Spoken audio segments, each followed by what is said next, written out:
What happened, Olivia? I asked, my voice laced with a concern I could no longer hide. My daughter, Olivia, had recently embarked on her career at Innovate Solutions, the company she'd always dreamed of joining, her eyes once sparkling with excitement. But lately, that light had been dimming, and she hadn't seemed like her vibrant self at all. Whenever I gently inquired if everything was all right, she'd just offer a faint smile. "It's nothing, Dad," she'd murmur, deflecting my worry. "Just tired from work." But today was different, starkly, frighteningly different. She returned home, her face a mask of distress, a mere 30 minutes after setting off for the office. And what I discovered shortly after, the vile words meant to break her spirit, sent a shockwave of cold fury through me. The moment I understood the depth of her suffering, my decision was made. I had to go to her company. I am, by nature, a calm and rational man, a former software engineer, now an angel investor and consultant, more accustomed to logical problems than emotional confrontations. But this was an attack on my child, and I absolutely could not let it slide. And so, I soon found myself preparing to stand before the very individual responsible for inflicting such profound pain on Olivia, a man named Marcus. My name is Alex. I recently turned 52, a milestone Olivia, my wonderful daughter, made sure to celebrate with me, her laughter filling our home with a warmth that had become all too rare lately. It feels like a lifetime ago, some 24 years ago now, that I married my beloved wife, Sarah. Olivia arrived the following year, a tiny bundle of joy, perfect in every way. But our happiness was tragically, cruelly short-lived. My dear Sarah passed away shortly after giving birth, leaving an unfillable void in our lives and in my heart. I was 29 back then, a young software engineer just starting to build my first IT company, a venture that demanded every ounce of my energy and focus. The thought of raising a child alone, while simultaneously trying to get a demanding startup off the ground, was utterly overwhelming, a mountain I wasn't sure I could climb. So, Olivia grew up surrounded by love, not just from me, but also with the incredible, unwavering support of both my parents and Sarah's wonderful parents, my dear in-laws. We navigated those challenging early years together, a patchwork family bound by love and loss, as I juggled the relentless demands of my fledgling business with the profound, sometimes terrifying, responsibilities of single parenthood. As Olivia blossomed from a bright little girl into an intelligent and capable young woman, things certainly became more manageable in some ways. Yet, the absence of her mother, a loss she felt keenly despite never knowing her, cast a long shadow, bringing with it a unique set of struggles that she bore with a quiet strength that often astounded me. Even so, Olivia embarked on her adult life this past spring, stepping into her role as an assistant manager in the marketing department at Innovate Solutions with enthusiasm and dedication. She's 23 now, and when I look at her, I see a maturity that often seems far beyond her years, especially when compared to many of her peers. I suspect she felt an unspoken, deeply ingrained need to work twice as hard, perhaps to compensate for the void her mother left, to prove her worth in a world that had dealt her an early blow. A wave of immense pride washes over me whenever I think of her resilience, her kindness, and her unwavering determination. But deep down, a persistent ache resides in my heart, a wish that she could have simply enjoyed the carefree abandon of childhood a little longer, without such heavy burdens resting on her young shoulders.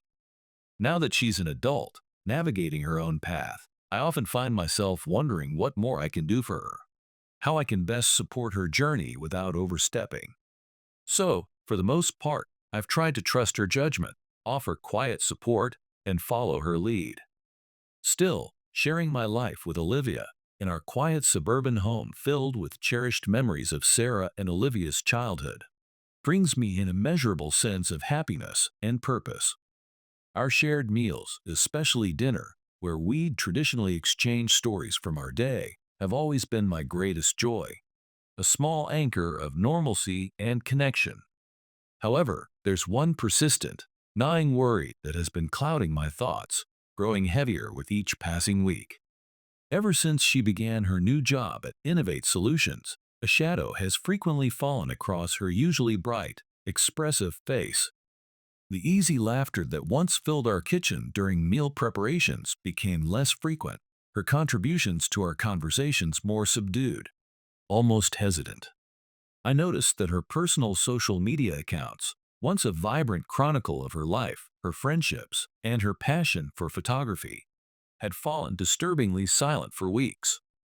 Weekends, which she used to fill with boundless energy, perhaps a competitive game of tennis with friends from her university club or exploring hiking trails, were now increasingly spent in the quiet solitude of her room.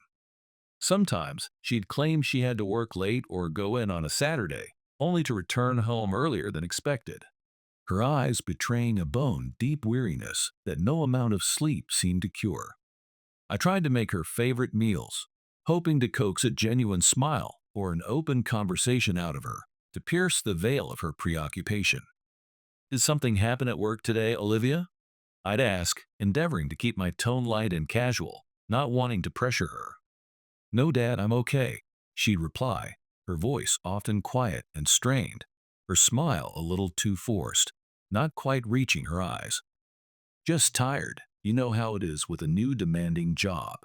"I see," I'd say, my heart heavy with unspoken questions and a growing sense of unease. "Then make sure you get some proper rest tonight, sweetheart." Her answers were always brief, almost evasive, and I felt a growing, frustrating helplessness. I didn't know what else to do besides give her space, clinging to the hope that whatever was troubling her so deeply would resolve itself with time. But her expression only seemed to grow heavier, the vibrant light in her eyes dimmer with each passing week. She'd often emerge from her room only in the late afternoon on her days off, pick listlessly at her lunch, and then retreat back to her sanctuary, the door quietly closing behind her, a silent barrier. It was painfully obvious to me, as her father, that something was deeply, terribly wrong. But if she wasn't ready or willing to confide in me, I couldn't bring myself to force the issue, fearing I might inadvertently push her further away or add to her burdens. So I continued with our daily routines as best I could, a silent, constant ache of worry weighing heavily on my heart. Then, one evening, as we were quietly clearing the dinner table, the silence punctuated only by the clinking of plates, Olivia suddenly voiced the thought that had clearly been tormenting her for weeks. "Dad," she began, her gaze fixed on the plate she was holding, her knuckles white. I think, I think I want to change jobs." My heart constricted painfully at her words, though a significant part of me wasn't entirely surprised. I had sensed this was coming.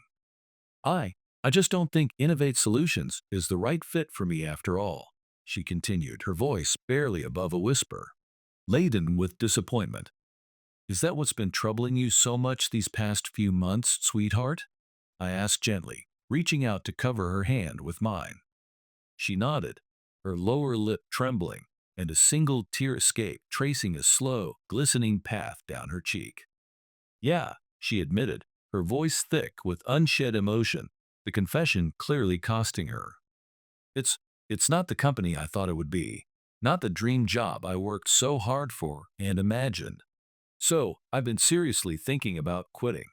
She hadn't even completed a full year there, barely 6 months into her promising role as an assistant manager in the marketing department. For her to consider leaving a position she had strived so passionately for, a job at a company she had admired for so long, she must have been under an immense, unbearable amount of stress, far more than she had ever let on. My mind, ever the logical former software engineer, and now an angel investor, immediately raced with the potential professional repercussions. Quitting so soon after graduating from her prestigious university marketing program from such a well-regarded company could indeed cast an unfortunate shadow on her future career prospects. "Olivia, even if you quit now," I began, choosing my words with utmost care, acutely aware of her fragile state, "are you confident that another company of similar caliber would hire you readily?" You understand that leaving so soon might raise questions for potential employers, don't you? Yeah, Dad, I do, she conceded, her shoulders slumping a little further, the weight of the world seemingly upon them. I know it's not ideal, far from it.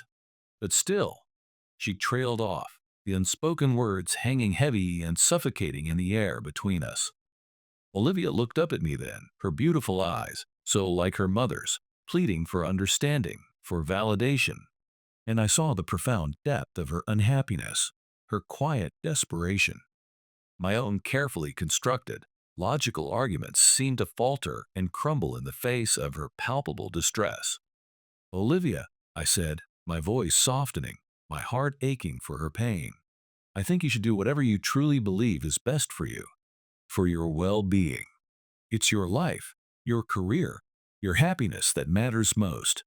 Just be absolutely sure that it's a decision you won't look back on with regret in the years to come. A small, shaky sigh escaped her lips, a sound that seemed to carry a mixture of profound relief and lingering, heavy uncertainty. You're right, Dad, she said, managing a weak, watery smile that didn't quite reach her eyes. I'll think about it some more, really weigh everything out carefully. Thanks, Dad. Thank you for understanding. Her gratitude was sincere, palpable, yet her eyes still held a deep, profound sadness that tore at my soul. Later that night, long after Olivia had retreated to the sanctuary of her room, I found myself pacing my study, replaying our conversation over and over in my mind, a tight knot of doubt and worry tightening in my chest.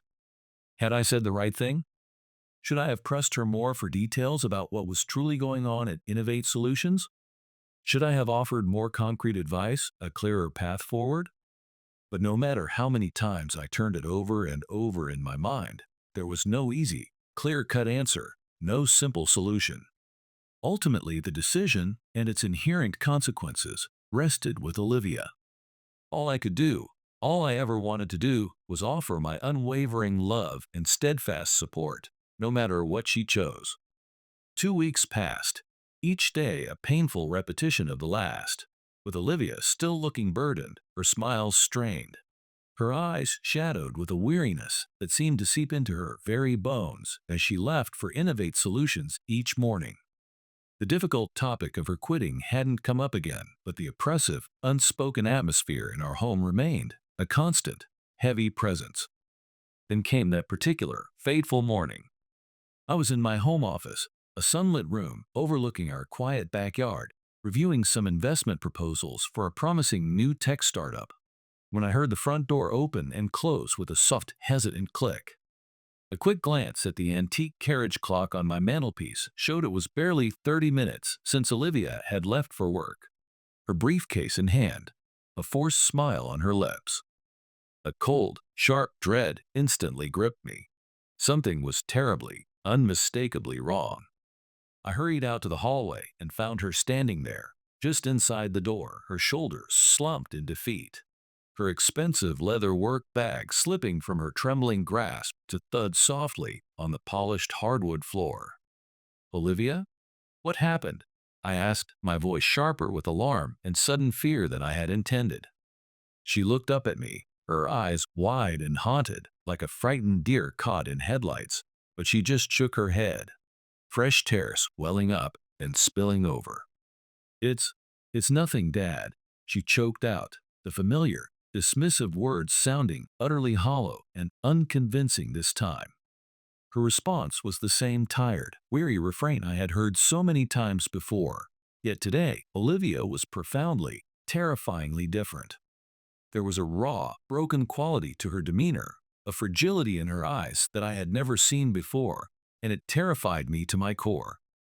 When I pressed her gently, my voice now softer, asking what was truly wrong, what had happened to bring her home in such a state, she remained silent, her lips pressed into a thin, trembling white line, refusing to utter another word.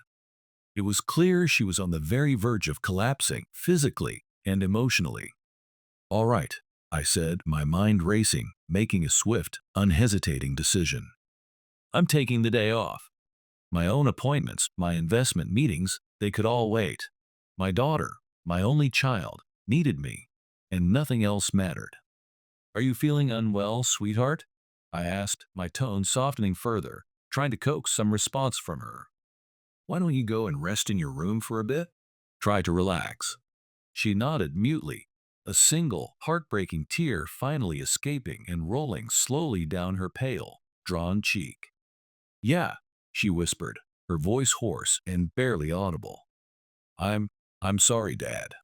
Her apology, for what I didn't yet fully understand, hung in the air between us, heavy with unspoken pain and a sense of shame that broke my heart.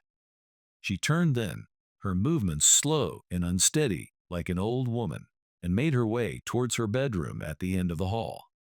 I watched her go, my heart aching with a potent mixture of fear, anger, and profound helplessness. Later, while she was in the shower, the sound of running water, a faint hum through the house, a deep, unsettling unease compelled me to check on her room. Perhaps I could find some clue to her acute distress, or maybe I just needed to do something, anything, to feel less helpless, even if it was just tidying up her space as a small, inadequate gesture of care. That's when I saw it, and my world tilted on its axis. Her company-issued work tablet lay discarded haphazardly on her usually neat desk, the screen still illuminated, casting a pale, cold glow in the dim room. Drawn by an inexplicable, almost preternatural pull, I approached it with a sense of foreboding. Open on the screen was a page from Innovate Solutions' internal, supposedly anonymous, employee discussion forum. My blood ran cold, a frigid wave washing over me as I read the highlighted, viciously cruel post, a post clearly aimed at my daughter. To Nubio in the marketing depth, don't get so damn cocky just because you're sucking up to the execs and getting all the attention around here. You're an eyesore with absolutely zero talent, a complete fraud, and everyone in the department knows it. Why don't you do us all a massive favor and just get out already? You're not wanted here.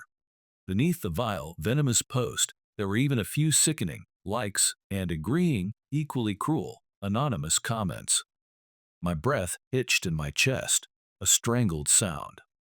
The sheer, unadulterated malice of the words, aimed directly and publicly at my Olivia, felt like a physical blow, knocking the air from my lungs.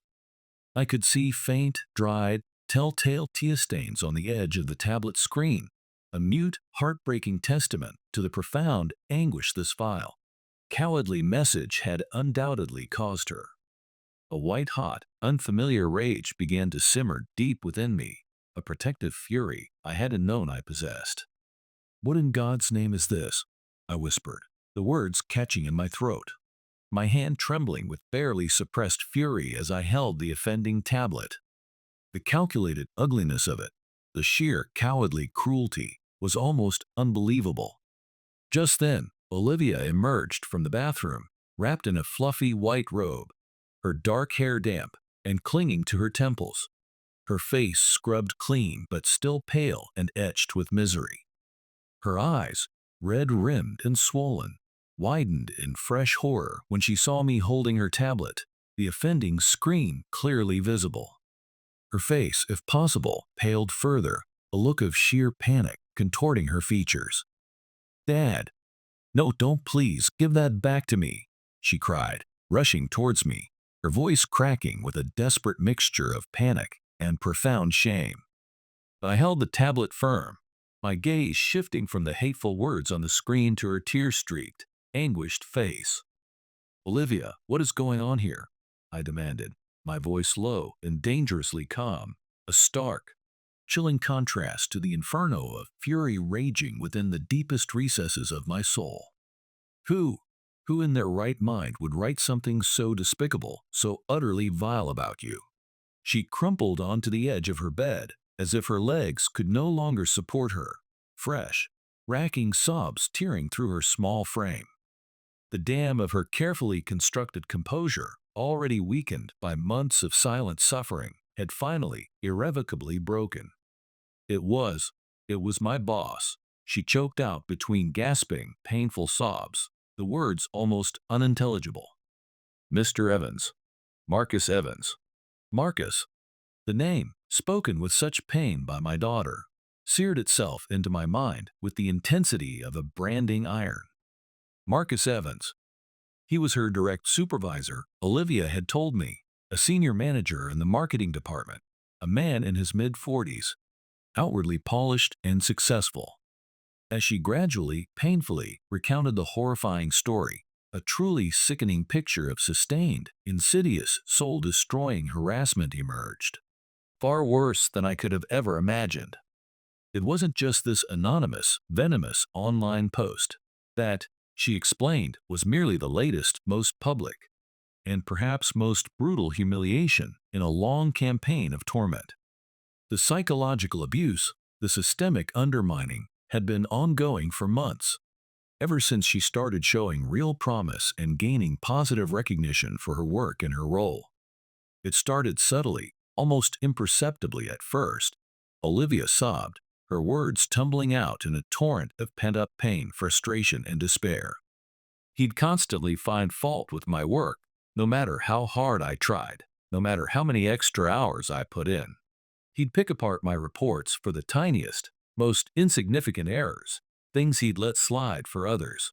Then, when I was chosen by upper management to lead a new, high-profile project initiative, something I was so incredibly excited and passionate about, he systematically shot down every single one of my proposals, every idea, without any logical reason or constructive feedback. He'd just smirk and say they weren't up to par or lacked strategic vision, vague criticisms I couldn't even address. In team meetings, if I dared to speak up or offer an idea, he would either ignore me completely, looking right through me as if I wasn't there, or, even worse, he would openly mock my suggestions in front of everyone, sometimes with a sarcastic laugh. Her voice trembled with remembered humiliation, and fresh tears streamed down her face. He told me to my face, Dad, in front of other colleagues during a team lunch, that he didn't have high expectations for me, and that I was lucky to even be there. He even had the gall to insinuate, more than once, that I only got my position because I must have used my father's connections, or some other equally baseless, cruel, and utterly untrue accusation. Then he started deliberately excluding me from important client meetings, crucial strategy sessions, meetings that were directly relevant to my projects and my responsibilities, all without any explanation or justification. And the emails. Oh God, the emails, she choked out, covering her face with her hands for a moment. He'd send urgent, complex, and often unnecessary work assignments late on Friday afternoons, or even on Saturday mornings, expecting them to be completed perfectly by Monday morning, effectively ruining my weekends and constantly invading my personal time, my chance to recover. I tried to address it with him professionally, Dad. I really, really did. I asked for clearer feedback, for specific examples of where I was going wrong. But whenever I tried to ask why, or to gently push back even a little against the unreasonable demands, the harassment just got worse, more personal, more vindictive. Why, Olivia? I asked, my voice hoarse with a potent, suffocating mixture of cold, hard anger and profound, overwhelming sorrow. Why would he do such despicable, cruel things to you? And my dear girl, my brave Olivia, why didn't you tell me any of this sooner? I could have. We could have done something to stop this, to protect you. She looked up at me, her beautiful face, so reminiscent of her mother's, now a heartbreaking mask of tears, shame, and utter despair. I didn't want to worry you, Dad, she whispered, her voice raw with a misplaced guilt that tore at my insides. You've already done so much for me, sacrificed so much for me throughout my life. I thought I could handle it myself. I really did. I thought if I just worked harder, kept my head down, and proved my worth, it would eventually stop, that he would see he was wrong about me. I'm so sorry, Dad. I'm so sorry for not being strong enough, for letting this happen.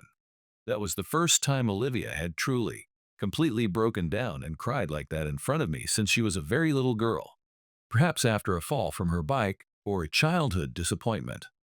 She had always been so strong, so resilient, or at least, she had always projected that image to the world, and even to me. But now, seeing her so utterly defeated, so broken by this relentless, invisible assault, I knew that beneath the brave, carefully constructed facade, she must have been wanting to cry, to scream, to let all that pain and fear out for a very, very long time. My own eyes burned with unshed tears of helpless rage and a father's deep, aching sorrow. I moved swiftly to her side on the bed and pulled her into a tight, fiercely protective embrace, letting her sob uncontrollably into my shoulder, her small body shaking with the force of her anguish. I just held her, rocking her gently as if she were still that little girl, as wave after wave of her pent-up misery washed over me. Each sob a fresh stab to my heart.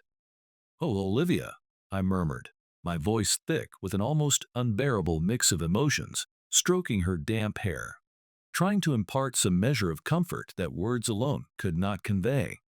"I am so incredibly, deeply sorry I didn't notice how much you were suffering, how much pain you were in. I should have seen it sooner, should have pushed harder when you said you were just tired. I failed you, sweetheart." She shook her head vehemently against my chest, her sobs slowly, gradually subsiding into ragged, shuddering breaths. I held her a moment longer, allowing her the space and time to release her grief, then gently eased her back so I could look into her eyes. "Listen to me, Olivia," I said, my voice firm now, imbued with a steely, unwavering resolve I hadn't felt in years, not since I fought to build my first company from the ground up. "I'll take care of this now. You don't have to endure this cruelty, this injustice, for one more second. You just rest here, try to calm down, try to breathe." She looked up at me, her eyes red-rimmed, swollen, and filled with a mixture of exhaustion and a fragile, questioning hope. "What? What do you mean, Dad?" she asked, her voice small, uncertain, almost childlike. "What are you going to do?"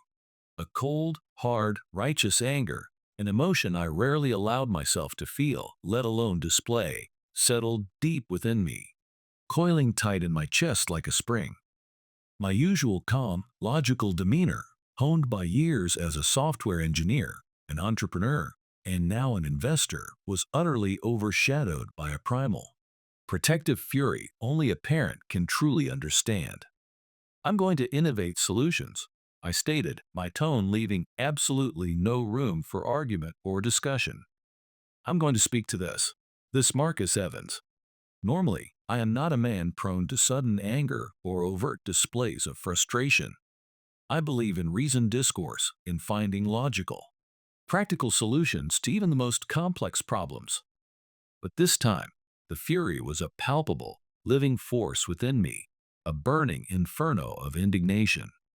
To see my precious daughter, the cherished light of my life, the living legacy of my beloved Sarah, so cruelly and systematically tormented, her spirit so deliberately crushed for such petty, despicable, and utterly unreasonable reasons, it filled me with a profound and burning rage toward that man, Marcus. The memory of my late wife, her bright smile, her unwavering belief in Olivia's potential, and the dreams we once shared for our daughter's happy, successful future flashed through my mind, fueling my determination, steeling my resolve. This was not just about a job, about corporate politics, or about a bullying boss. This was about my daughter's well-being, her fundamental human dignity, her spirit, and her inalienable right to be treated with fairness, kindness, and respect. And I would not rest until justice was served. Olivia's eyes widened slightly, a mixture of understandable fear and perhaps a nascent flicker of hope dawning within their tear-filled depths. "But Dad, what are you going to say to him?" she asked, a note of renewed anxiety creeping into her voice. "What if he just denies it all? What if he tries to twist things and make things even worse for me?" I placed a reassuring hand on her trembling arm, my touch intended to convey strength and unwavering support. "Don't you worry your pretty head about any of that, sweetheart," I said, my voice gentle, but absolutely firm. "You just leave everything to me now. Trust me on this." With Olivia watching me with a worried, almost pleading expression, a fragile hope clearly warring with her deep-seated fear, I stood up, squared my shoulders, and prepared to leave. I drove to the imposing, gleaming downtown skyscraper that housed the corporate headquarters of Innovate Solutions, my mind a focused whirlwind of controlled anger and rapidly forming strategic thoughts. I remembered the early, exciting days of this very company when I, as a much younger angel investor, had seen the raw potential in Bill Coleman's innovative vision and had provided crucial seed funding that helped get Innovate Solutions off the ground. Little did I know then, all those years ago, that one day I'd be walking into this very building not as a respected investor or a friend of the CEO, but as a father on a mission to confront a petty tyrant who was tormenting my daughter.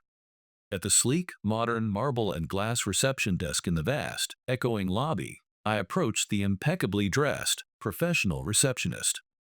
My demeanor was deliberately calm, my voice measured and steady, but there was an undeniable undercurrent of quiet, firm authority that I hoped would convey the absolute seriousness of my purpose. "Good morning," I said politely, my voice even.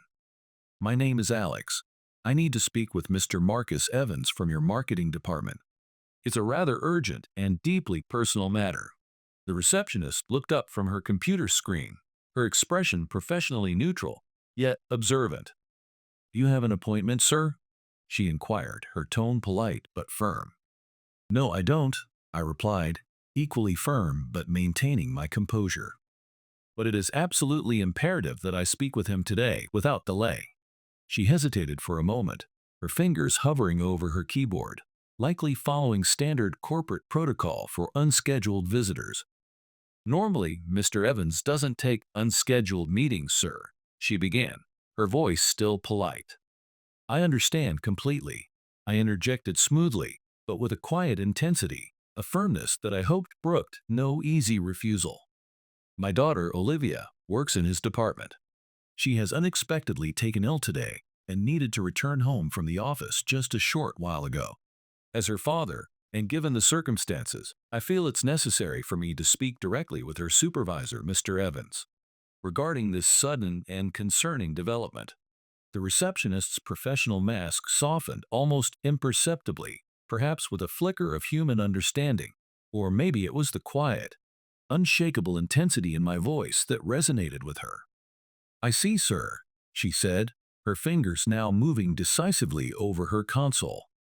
"While this is somewhat unusual, please wait just a moment, sir. I'll see if Mr. Evans is available to come down and speak with you." Perhaps it was the palpable sincerity and quiet urgency in my tone, or maybe a father's unspoken, desperate plea for help that resonated with her. She picked up her telephone handset and, after a brief, hushed conversation, informed me with a small, almost sympathetic smile that Mr. Evans would be down to meet me shortly. I nodded my thanks, my heart pounding a steady, determined rhythm against my ribs. The confrontation was imminent. A few minutes later, which felt like an eternity, the brushed steel elevator door slid open with a soft whoosh, and a man, presumably Marcus Evans, strode out with an air of self-importance. He was impeccably dressed in a tailored, expensive-looking suit, his tie perfectly knotted, looking every bit the successful, high-flying senior manager Olivia had described him to be. However, his polished, almost preened appearance was immediately, jarringly marred by the arrogant, dismissive air he carried, a palpable aura of condescension that seemed to precede him. He approached me, his eyes, cold and assessing, raking over me from head to toe as if I were an unwelcome interruption, a piece of lint on the otherwise pristine fabric of his undoubtedly important day. "You wanted to see me?" he asked, his tone clipped, sharp, and overtly impatient, his hands thrust deep into his trouser pockets in a deliberate display of casual, almost contemptuous disdain. "I'm Marcus Evans. I'm extremely busy this morning, so please make this quick, whatever it is." His voice was smooth, almost oily. Yet there was an unmistakable underlying edge of haughty condescension that immediately set my teeth on edge and sent a fresh surge of anger through me.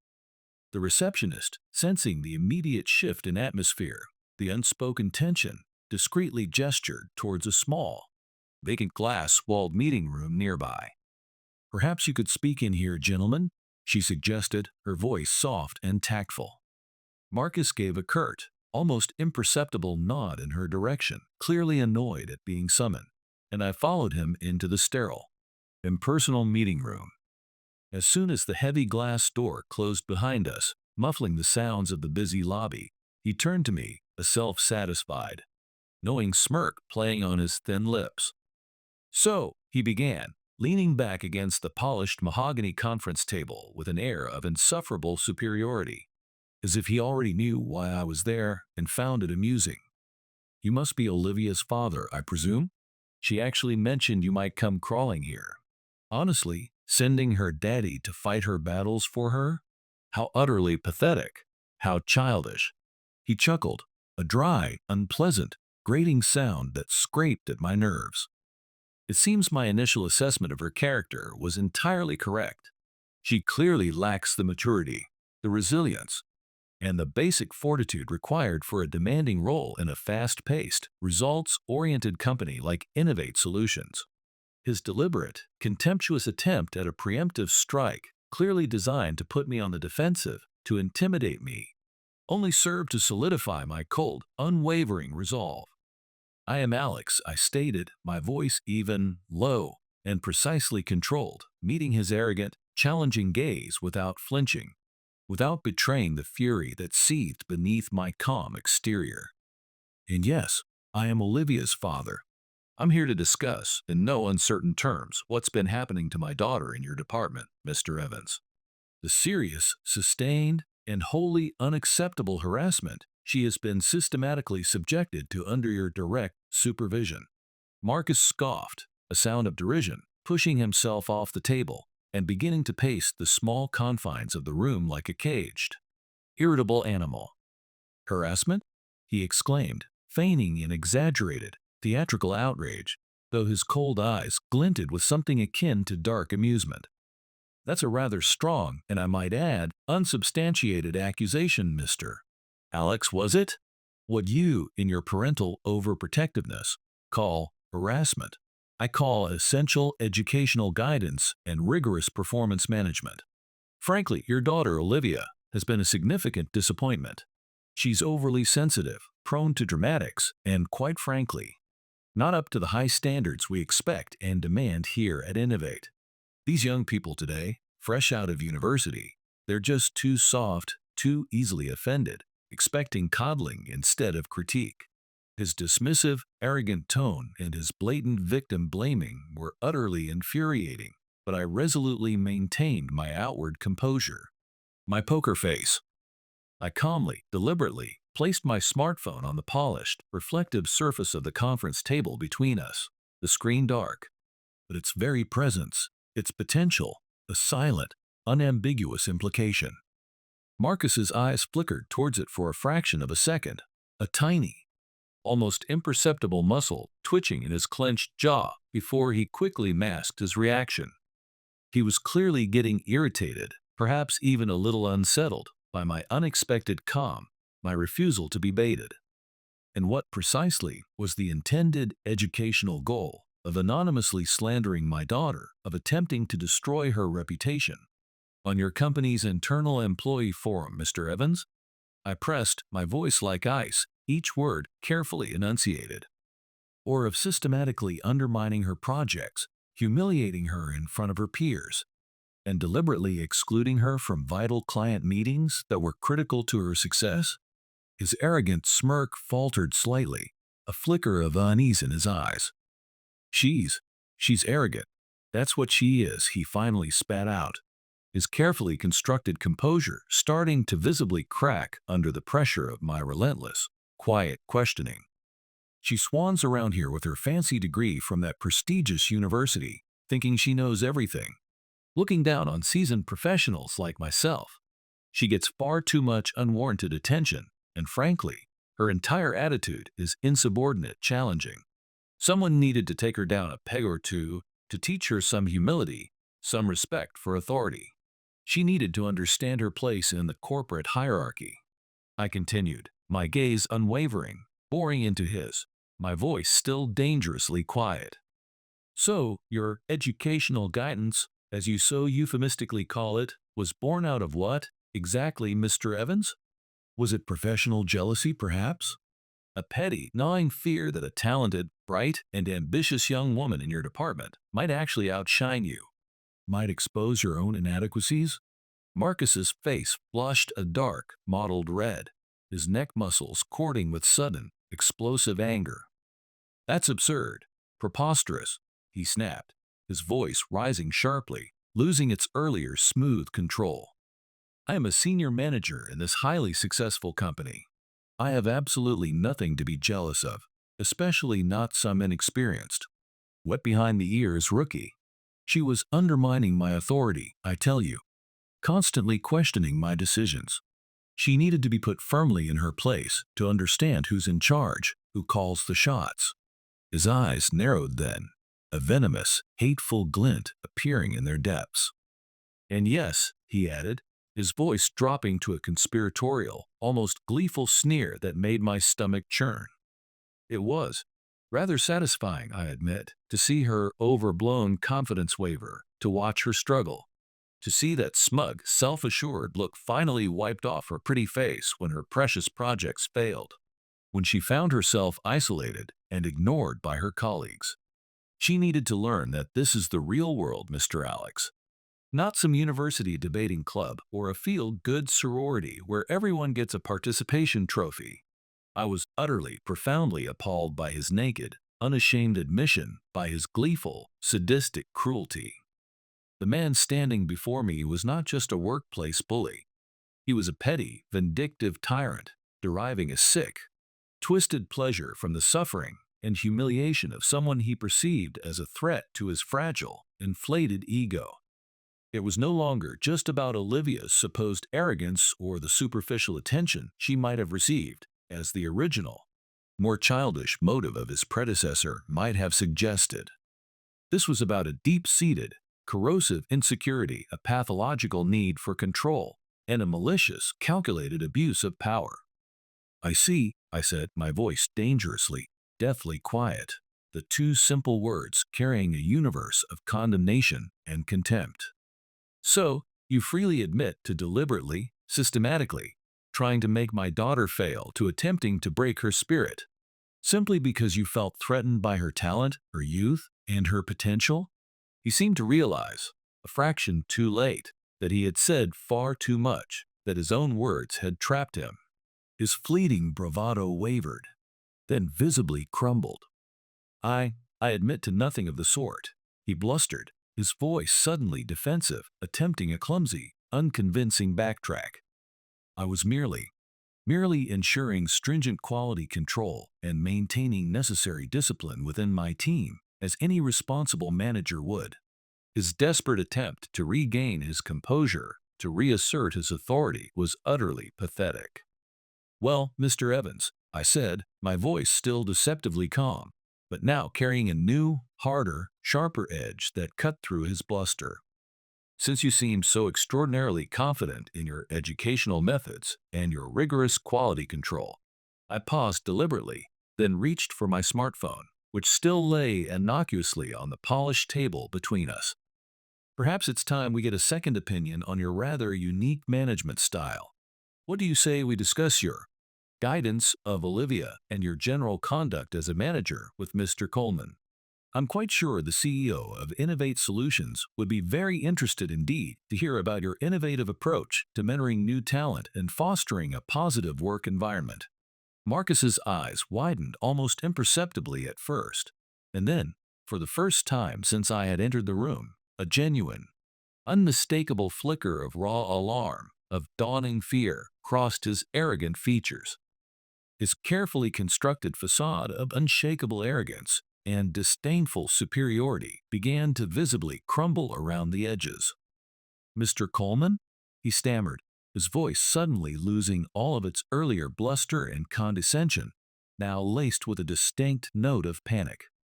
You can't possibly bother the CEO, Mr. Coleman himself, with such a trivial, internal staffing matter like this. He's an extremely busy man with far more important things to deal with. He wouldn't have the time for this kind of nonsense. He was clearly, desperately trying to dissuade me, a frantic, almost pleading edge creeping into his previously confident tone. "Oh, I think you'll make time for this, Marcus," I replied, using his first name deliberately now. A subtle but clear assertion of a different kind of familiarity, a different level of connection. "You see, Mr. Coleman, Bill, as I know him, and I go way back. A very long way, in fact. And he takes matters concerning the well-being of his employees, the ethical conduct of his managers, and the overall integrity of his company very, very seriously indeed." Without waiting for his sputtering response, without giving him a chance to argue further, I found Mr. Coleman's private number in my contacts list and pressed the dial button. I then immediately switched the call to speakerphone, the clear, distinct dialing tone echoing ominously in the suddenly, deathly silent room. Marcus stared at the phone on the table as if it were a venomous snake poised to strike, his face visibly, dramatically paling to a sickly, grayish hue. The arrogant bravado he had displayed with such confidence just moments ago was rapidly, almost comically, evaporating, replaced by a dawning, chilling terror. The phone clicked, and a familiar, warm, authoritative voice came through the speaker, filling the small, tense meeting room. "Alex? What a pleasant surprise to hear from you. How are you doing, my old friend?" Mr. Coleman's congenial, almost jovial tone was a stark contrast to the frigid atmosphere in the room. Marcus froze completely, his eyes darting wildly from the phone to my impassive face, a look of utter, horrified disbelief and dawning, sickening horror spreading across his rapidly contorting features. He clearly hadn't anticipated this possibility in his wildest, most arrogant dreams. He didn't know, couldn't have known, about my long-standing personal and professional relationship with the CEO of Innovate Solutions, a relationship forged years ago when I, as a young, hopeful angel investor, had been one of the earliest and most significant financial backers of Bill Coleman's then fledgling company.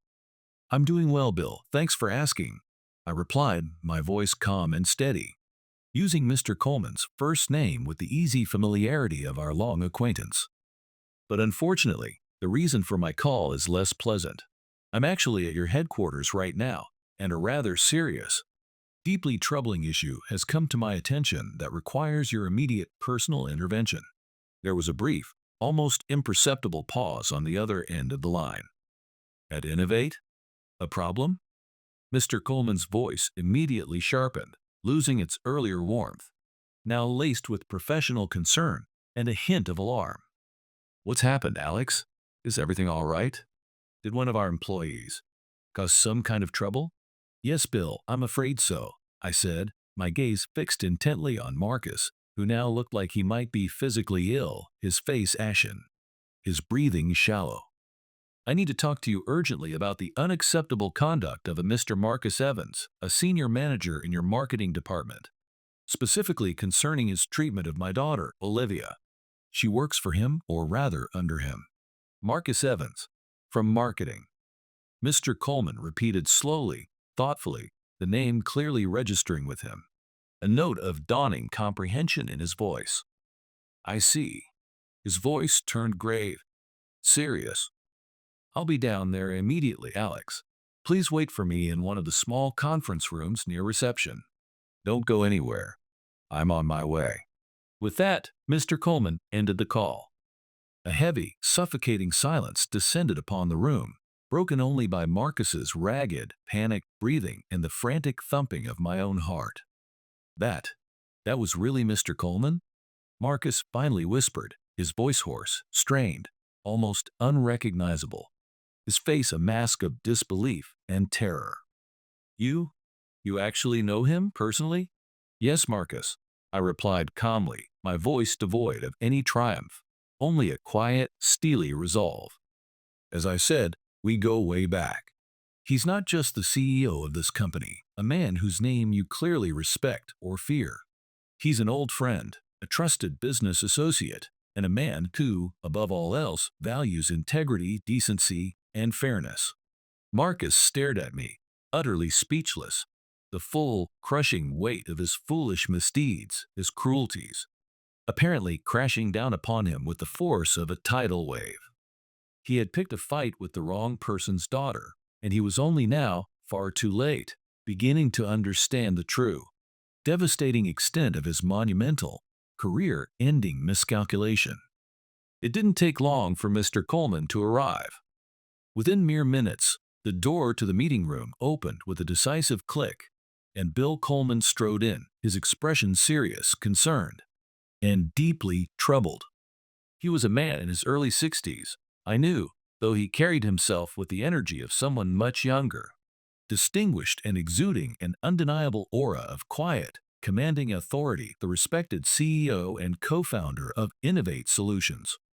Despite the urgency of the situation, he appeared outwardly composed, though I could see a slight sheen of perspiration on his high forehead, a clear indication that he had hurried down from his executive suite. "Alex, my friend," he said, his voice filled with genuine concern as he extended a hand towards me, his grip firm and reassuring. "I'm so sorry you've had to deal with something like this, to come here under these circumstances." His gaze then shifted, hardening perceptibly as it fell upon Marcus, who seemed to physically shrink, to diminish, under the CEO's stern, unwavering scrutiny. "Marcus," Mr. Coleman said, his voice now devoid of its earlier warmth when speaking to me, replaced by a steely, uncompromising tone that promised no quarter. "What in the world is going on here? Alex, a man I trust implicitly, tells me there's a serious issue involving his daughter, Olivia, who, I understand, works in your department." Marcus, flustered, cornered, and clearly desperate, immediately tried to paint himself as the innocent victim in this rapidly escalating disaster. "Mr. Coleman, sir, it's all a terrible, terrible misunderstanding," he exclaimed, his voice strained, high-pitched, and utterly unconvincing. "This man, I don't even know who he really is, or what his agenda might be. He just barged in here, making these wild, outlandish accusations against me. He claims I've been harassing his daughter, which is absolutely baseless, sir, completely untrue, I assure you on my honor." Mr. Coleman listened patiently, his expression unreadable, his gaze never leaving Marcus's increasingly agitated face. Then he turned slowly to me. "Alex, is this an accurate summary of his current position?" he asked, his voice calm and measured. "Everything except the part about me barging in, and the rather ludicrous assertion that the accusations are baseless is his version of events." "Bill," I replied calmly, meeting his gaze. "The unfortunate truth, however, is that my daughter Olivia has been subjected to a relentless, insidious campaign of harassment, bullying, and psychological abuse by Mr. Evans for several months now." I then reached into my briefcase, which I had placed on the floor beside my chair, and retrieved a slim, neatly organized folder. "I have here, Bill, a printout of an anonymous, deeply slanderous, and humiliating post about Olivia from your company's internal employee forum. A post which Olivia has good reason to believe was either orchestrated or at the very least condoned and encouraged by Mr. Evans. I also have detailed, contemporaneous notes of Olivia's account of his specific actions over the past few months, a clear and disturbing pattern of systematically undermining her work, public humiliation, deliberate exclusion from key meetings, and wholly inappropriate, unreasonable demands." I placed the folder on the conference table in front of Mr. Coleman. He picked it up without a word, his brow furrowed in deep, obvious concern as he began to scan the contents, his lips tightening into a thin, grim line. Marcus watched him, his face growing paler by the second, a sheen of cold sweat now clearly visible on his forehead. Mr. Coleman looked up from the papers, his eyes, usually so kind, now filled with a mixture of shock, disbelief, and cold, rising anger. "Marcus," he said, his voice dangerously low, each word dripping with controlled fury, "is any of this documented evidence true?" Before Marcus could spew forth more desperate denials or pathetic excuses, I interjected, my voice firm and clear. "Bill," I said, meeting my old friend's troubled gaze directly, "there's something else you should know, something that adds another, even more personal dimension to this already sordid affair." Olivia, the bright, talented young woman whom Mr. Evans has been systematically tormenting and trying to destroy, is indeed my daughter. Mr. Coleman's eyes widened slightly, a new level of pained understanding dawning on his face. And as you know very well, Bill, I continued, my voice steady, unwavering, and firm.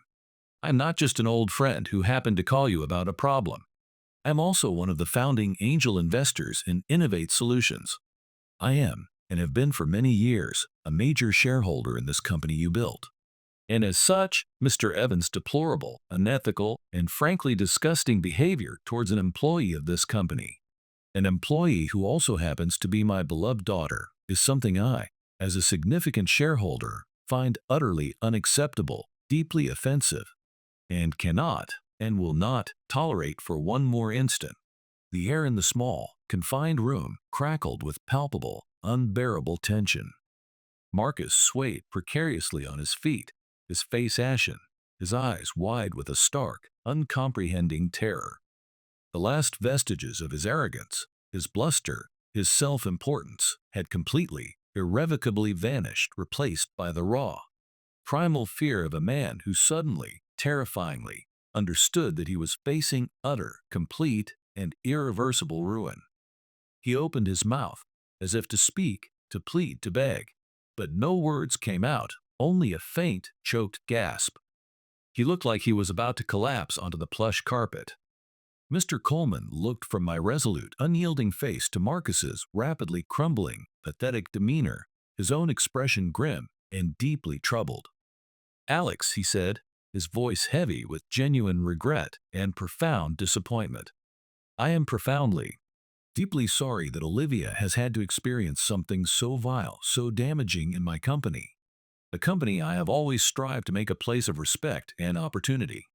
And I am equally, if not more, sorry that you, as a trusted friend, a valued colleague, and a key stakeholder in our success, have been forced to intervene in this deeply unpleasant and personal way." He then turned his steely, unforgiving gaze back to the cowering Marcus. "Marcus," Mr. Coleman said, his voice now devoid of any warmth, any hint of sympathy, replaced by a cold, hard, steely tone. "I want to hear your side of this, your explanation for these extremely serious allegations, but let me be absolutely, unequivocally clear. I expect nothing less than the complete, unvarnished, and immediate truth.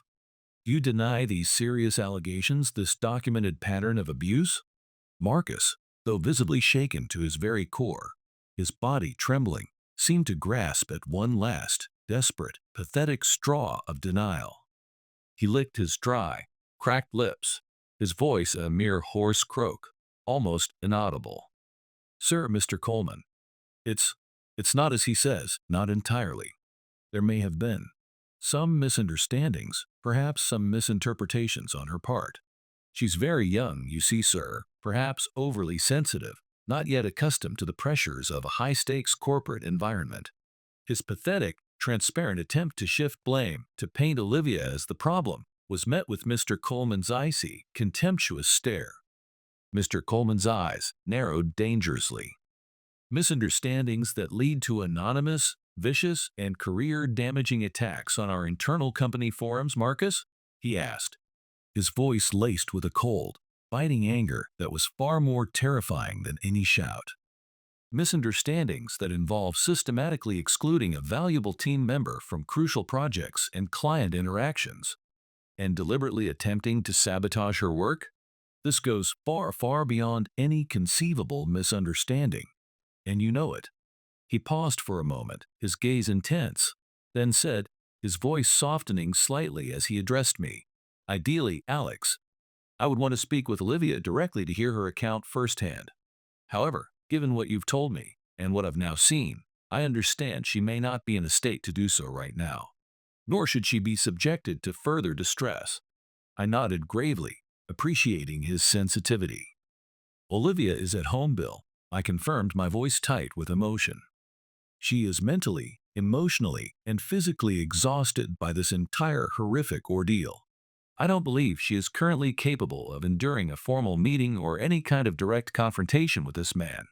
At this, A tiny, almost imperceptible flicker of something, perhaps a desperate, foolish, last-ditch hope that Olivia's absence could somehow be twisted to his advantage, seemed to cross Marcus's ravaged face. He opened his mouth, as if to suggest that her unwillingness to appear was somehow an admission of guilt on her part. But Mr. Coleman cut him off with a sharp, dismissive gesture of his hand. "That will be quite enough from you for now, Marcus," Mr. Coleman said, his tone leaving absolutely no room for further argument or pathetic self-justification.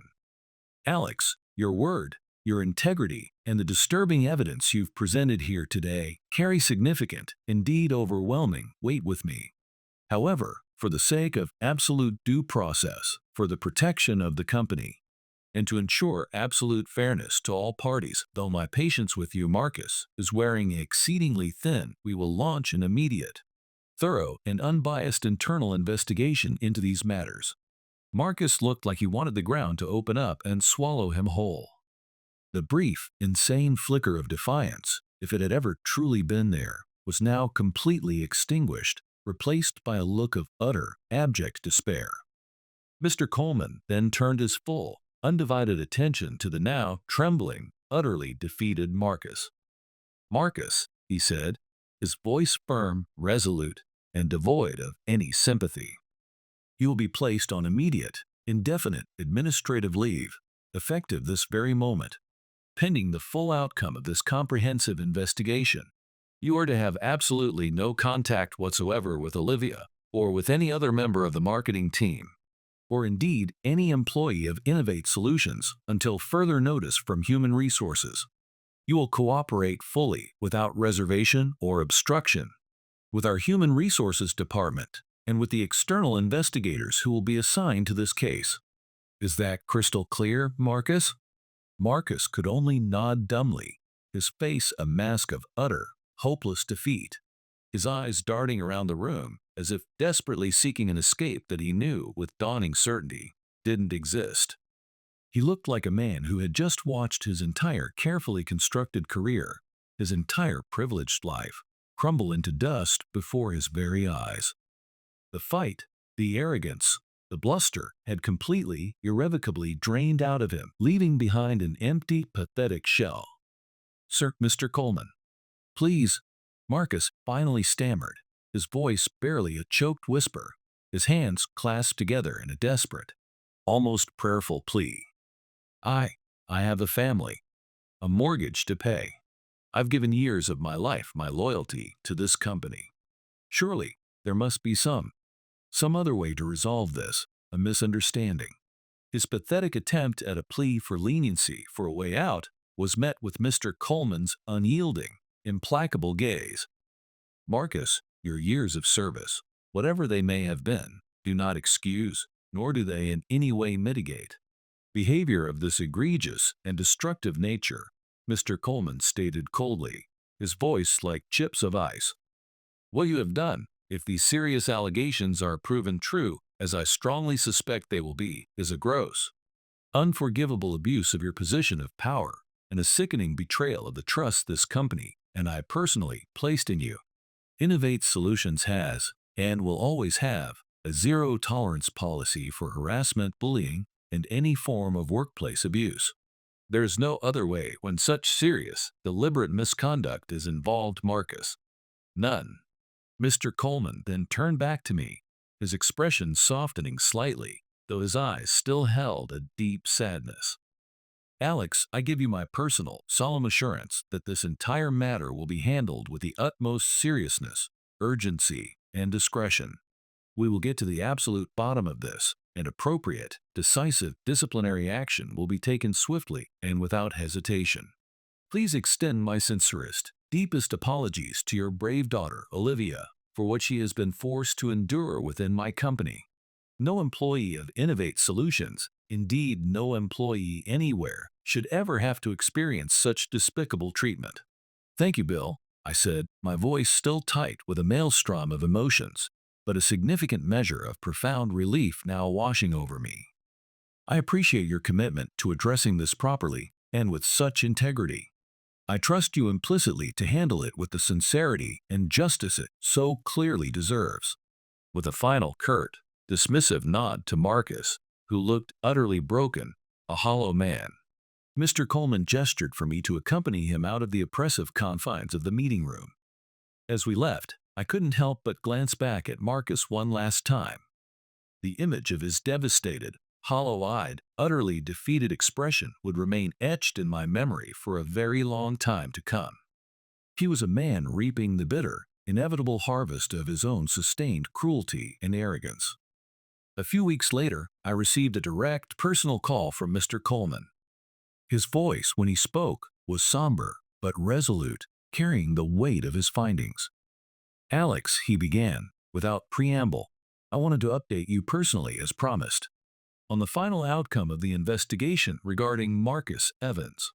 As we unfortunately suspected, and as your compelling evidence clearly indicated from the outset, the internal review, conducted by an independent external firm, uncovered a deeply disturbing and pervasive pattern of behavior on his part. It turned out that Mr. Evans had engaged in multiple, egregious instances of harassment, bullying, and clear abuse of power, not only towards your daughter, Olivia, but, as we discovered through further confidential interviews, towards other junior team members, particularly young women, over the course of several years. Regrettably, none had felt empowered or safe enough to come forward formally with their complaints until Olivia's case brought his conduct into the harsh light of scrutiny.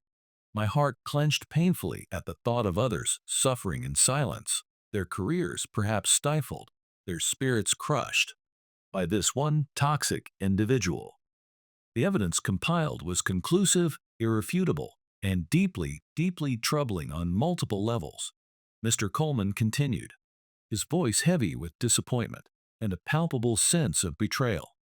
Given the severity, the deliberate nature, and the repeated pattern of his gross misconduct, Innovate Solutions has, with the full backing of the board, terminated Marcus Evans' employment, effective immediately, for gross misconduct and fundamental violation of company policy and ethical standards. A wave of profound, almost overwhelming relief washed over me. It wasn't just a transfer to another department, a slap on the wrist. It was a dismissal. Justice, clear and unequivocal, had finally been served. Furthermore, Alex, Mr. Coleman went on, his voice now filled with sincere contrition, on behalf of the entire company, from the board of directors down to every last employee, I want to offer our deepest, most sincere, and unreserved apologies to you, and especially to your courageous daughter, Olivia. We are currently implementing a series of enhanced, mandatory training programs on workplace ethics and respect, as well as establishing new, robust, and truly confidential reporting channels to ensure, to the very best of our ability, that something like this can never, ever happen again within our walls. A formal letter of apology detailing these actions and outlining these preventative measures will be sent to you both by courier tomorrow morning. Thank you, Bill, I said, my voice thick with a complex array of emotions, relief, gratitude, and a lingering sadness for what Olivia had endured. That means a great deal to us, more than I can say. I'm truly glad and immensely relieved to hear that Innovate Solutions has taken such decisive, responsible, and honorable action. We are absolutely committed to fostering a safe, inclusive, and respectful workplace for all our employees, Alex, he affirmed, his voice firm with conviction. And we are deeply, profoundly sorry that we failed Olivia so badly in this instance. I sincerely hope she is beginning to recover from this terrible ordeal. She is, Bill, I said, a genuine smile finally touching my lips. She is strong, resilient, and a fighter, just like her mother was. And this news, this justice, will help her healing immensely. After taking a much-needed and well-deserved break of several weeks to heal, to process, and to recuperate from the significant emotional toll of the prolonged harassment, Olivia made the brave and inspiring decision to return to Innovate Solutions. Mr. Coleman had personally assured her of a completely supportive and welcoming environment and had arranged for her a fresh start in a different, highly collaborative team within the broader marketing department, under a new, widely respected, an empathetic female manager. It has been about a month now since she went back to work. Slowly but surely, with each passing day, I've seen the familiar, vibrant sparkle return to her beautiful eyes, the ones so like her mother's. Her infectious laughter, once muted and stifled by anxiety and fear, now rings out more freely, more joyfully in our home once again. The dark, oppressive cloud that had hung over her, and indeed over our entire household, for so long finally seems to be lifting, dissipating in the warmth of renewed hope and a brighter future. She even started updating her social media again. Small, tentative posts at first, a picture of a beautiful sunset. A funny meme, but a clear and welcome sign that she was slowly but surely re-engaging with her life, with her passions, with her friends. Our dinner conversations are noticeably livelier now, often filled with her animated anecdotes about her new, challenging projects, her supportive and encouraging colleagues, and the genuine sense of accomplishment she now feels. It warms my heart beyond measure to see her rediscovering her passion for her chosen career, her innate creativity, and her quiet, steady confidence. But for Marcus Evans, as I later learned through various channels, his ignominious dismissal from Innovate Solutions was only the painful prelude to a much deeper, more protracted, and ultimately self-inflicted descent into personal and professional misery.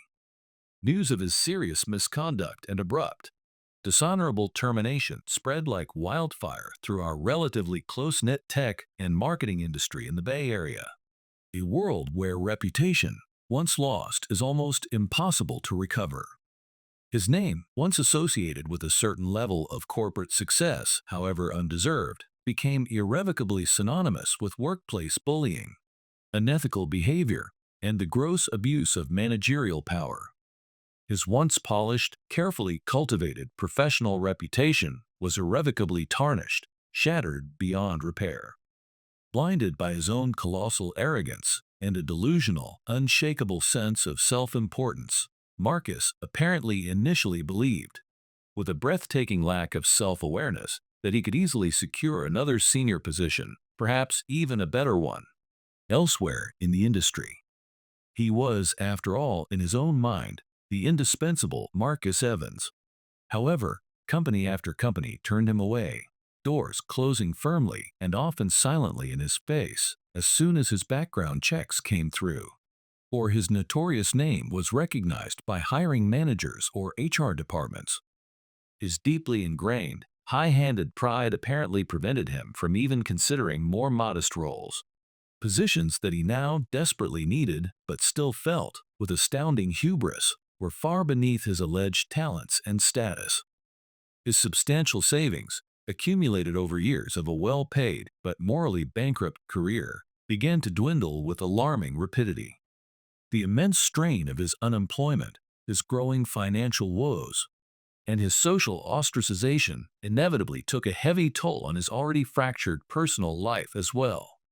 When his wife finally learned the unvarnished, ugly truth about precisely why he had lost his prestigious, high-paying job, a truth he had reportedly tried to conceal from her with a series of blustering denials, half-truths, and pathetic excuses, she had, quite understandably, finally had enough. She filed for divorce, taking their children, and leaving him to face the bitter, lonely consequences of his destructive actions alone in their oversized, empty, and now joyless house. He became a pariah, completely ignored by former colleagues and industry contacts who had once fawned over him or feared him. I heard through the grapevine from a former Innovate employee who still kept in touch with some of Olivia's new team that he spent his days listlessly, a shadow of his former self, occasionally posting vague, rambling, self-pitying diatribes on obscure corners of social media about betrayal, jealousy, and the injustice of it all, clinging pathetically to the fading, distorted memories of his past glories. A few months after his dismissal, I stumbled upon a small, almost hidden article on an industry news aggregator website. It was a brief, impersonal, and anonymous piece about a former senior manager at a prominent Bay Area tech firm, dismissed for serious ethical violations. who was now reportedly facing severe financial difficulties and had largely disappeared from professional circles, a cautionary tale. No names were mentioned, of course, but I had a strong, undeniable suspicion about whom the article was referring. Olivia, too, heard occasional, hushed whispers from her sympathetic colleagues at Innovate Solutions. Apparently, Marcus had been spotted more than once at a seedy, dimly lit downtown bar, looking disheveled, unkempt, and years older than his actual age, often visibly intoxicated, loudly and bitterly complaining to anyone who would listen or pretend to listen about how unfairly he'd been treated, how his life had been ruined by ungrateful subordinates and conniving rivals. It was a sad, pathetic, and wholly ignominious end for a man who had once wielded so much power so cruelly, so carelessly, and with such a profound lack of empathy or basic human decency. And I can say with absolute certainty that Marcus's precipitous and deserved downfall wasn't just a collection of rumors, third-hand accounts, and hushed industry whispers. Not too long ago, I saw him with my own eyes, a shocking and sobering encounter. He looked like a ghost of his former self, a broken, diminished, and utterly defeated man. It happened one pleasant evening when Olivia and I had decided to go out for a casual dinner to celebrate her first significant project success under her new, supportive manager, a milestone she was incredibly proud of. "Tonight's on me, Dad," Olivia announced cheerfully, her eyes sparkling with genuine happiness, as we settled into a comfortable booth at the Crimson Oak, a cozy, unpretentious, and highly rated gastropub in our neighborhood that she particularly liked. "You can order absolutely anything you want on the menu, no holding back." I smiled, deeply touched by her generosity and her desire to share her success with me. "Are you sure about that, sweetheart?" I teased gently, my heart swelling with pride. "Wasn't this your first big performance bonus since, well, since everything?" "Exactly," she beamed, her face alight with a mixture of pride, relief, and pure, unadulterated happiness. "And I wanted to celebrate it properly with you, Dad. You more than deserve it for putting up with me through all of that, and well, for everything you did." The Crimson Oak was nothing fancy, just a warm, inviting, bustling place with excellent, locally sourced food, a great selection of craft beers, and a lively, friendly atmosphere. But sitting there across from Olivia, seeing her so genuinely happy, so confident, so full of life and enthusiasm again, it meant more to me. Far more than any Michelin-starred restaurant in the heart of San Francisco possibly could.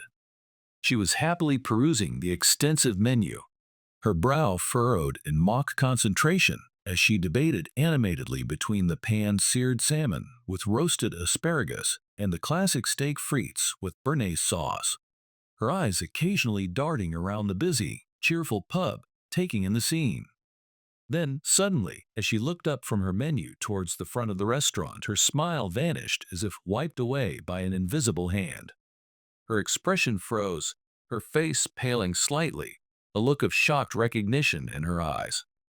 "Dad," she stammered, her voice dropping to a shocked, almost fearful whisper, her hand instinctively reaching for mine across the table. "What's wrong, Olivia?" I asked, instantly concerned, alarmed by her abrupt, dramatic change in demeanor. She subtly, almost imperceptibly, gestured with her eyes towards the crowded bar area near the main entrance of the pub. "That man over there, the one arguing so loudly with the bartender," she whispered, her voice trembling slightly with residual trauma. "Isn't that, oh my God, Dad, isn't that Marcus?" My head snapped around in the direction she indicated, and my blood ran cold, a shiver tracing its way down my spine. Sure enough, there he was. Marcus Evans, or at least a very haggard, disheveled, and disturbingly deteriorated version of the arrogant, powerful man I had confronted in that sterile Innovate Solutions meeting room all those months ago.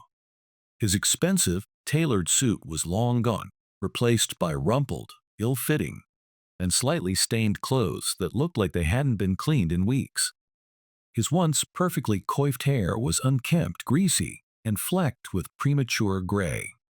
He had a desperate, wild, almost unhinged look in his bloodshot eyes as he gesticulated angrily, his movements jerky and uncoordinated, at a calm, stoic, and clearly unimpressed young bartender. "I did not order this many damn drinks." Marcus was yelling, his voice loud, harsh, and unmistakably slurred, drawing uncomfortable, pitying stares and hushed whispers from many of the other patrons in the pub. "This bill is absolutely outrageous. It's highway robbery.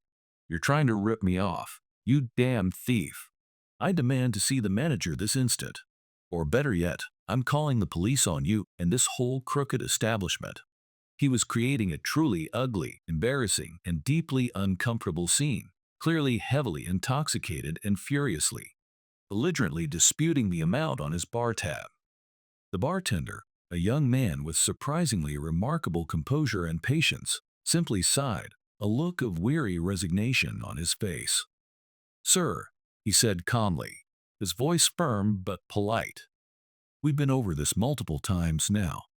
This is what you ordered, and this is what you consumed. Are you absolutely sure you want to involve the police in this rather straightforward matter, sir?" "Of course I'm damn sure," Marcus retorted, attempting to puff out his chest with a pathetic, fleeting display of his old, ingrained arrogance, though it now seemed utterly hollow, a caricature of his former self. "I'm struggling to make ends meet as it is, thanks to corporate backstabbers, and you vultures are trying to rob me blind over a few lousy drinks." With another weary, almost theatrical sigh, the bartender reached for the telephone behind the counter and calmly, methodically dialed 911. Before long, the flashing blue and red lights of a San Francisco Police Department patrol car illuminated the pub's front windows, casting eerie, dancing shadows across the suddenly hushed room.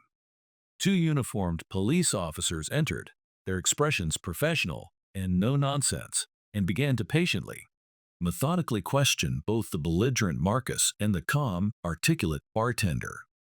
"You have security cameras covering the bar area, correct?" one of the officers asked the bartender matter-of-factly after listening to both sides of the increasingly ridiculous story. "We'll likely need to review the footage from tonight to verify the orders and the sequence of events." "Wait, cameras?" Marcus interjected abruptly, his drunken, aggressive bluster deflating visibly, almost instantly, his voice suddenly laced with a new, palpable note of apprehension and dawning panic. "What cameras? Nobody said anything to me about any damn cameras." "Yes, sir," the bartender replied evenly, calmly gesturing upwards towards the ceiling with a slight nod of his head.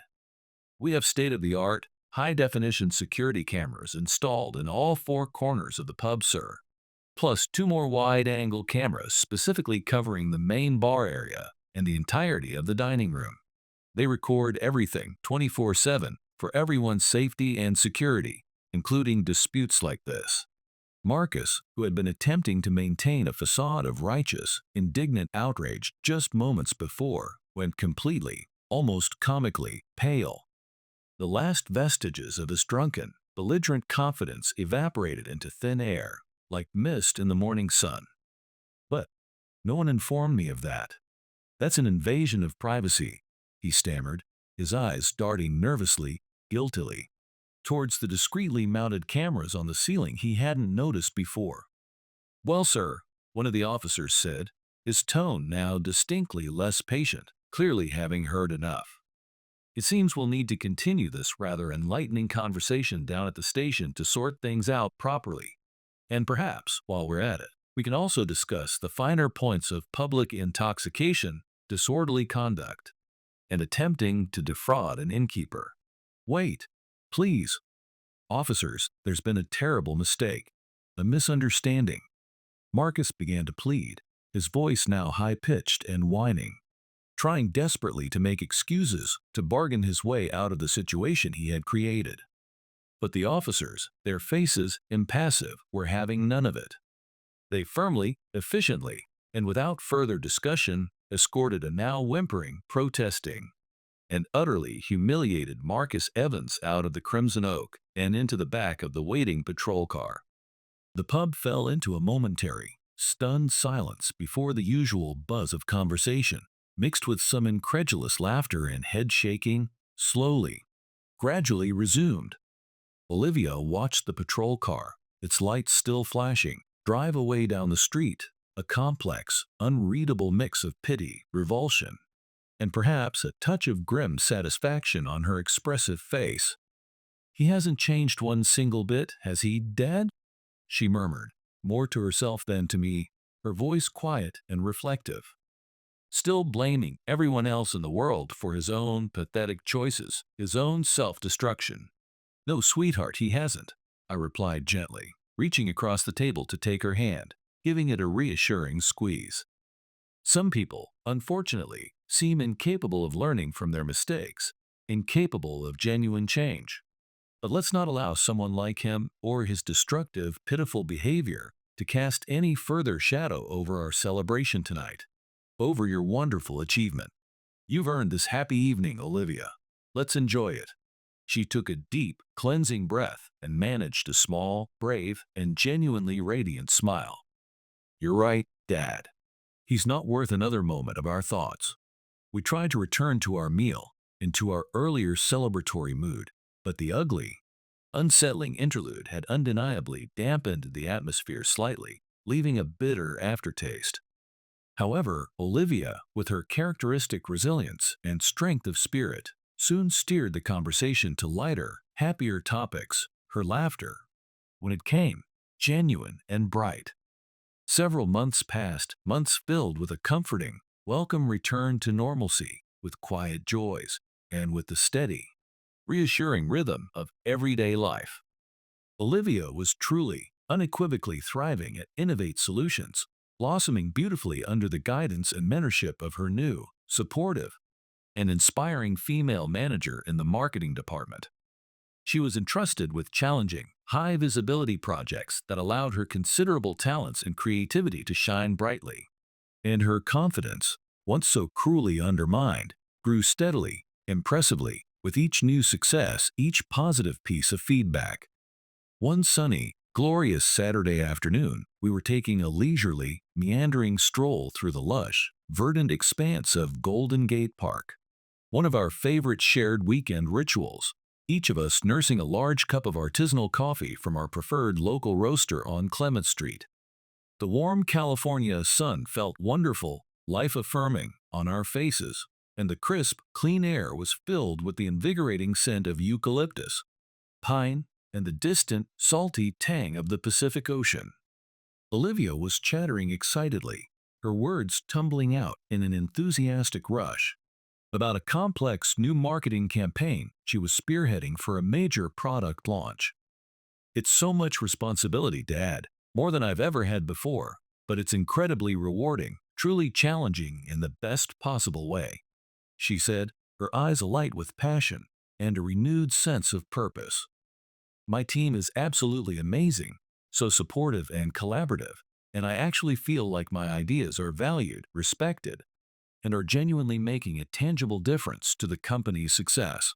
She paused for a moment, a playful, almost shy smile gracing her lips, a hint of color rising in her cheeks. "And, well," she continued, nudging me gently, conspiratorially with her elbow, "there's also this really nice, incredibly smart guy in the design department I've been having coffee with a few times. He's wickedly smart, Dad, and surprisingly funny, and so incredibly talented at what he does." My heart swelled with a potent, almost overwhelming mixture of profound, indescribable joy and a familiar, bittersweet pang of parental sentimentality, the kind that catches you unawares. My little girl, my Olivia, all grown up, confidently discussing work she loved, and perhaps a new, promising love of her own beginning to bloom. "Oh, really now?" I said, trying to sound casual, nonchalant, though I knew a wide, proud smile was spreading uncontrollably across my face.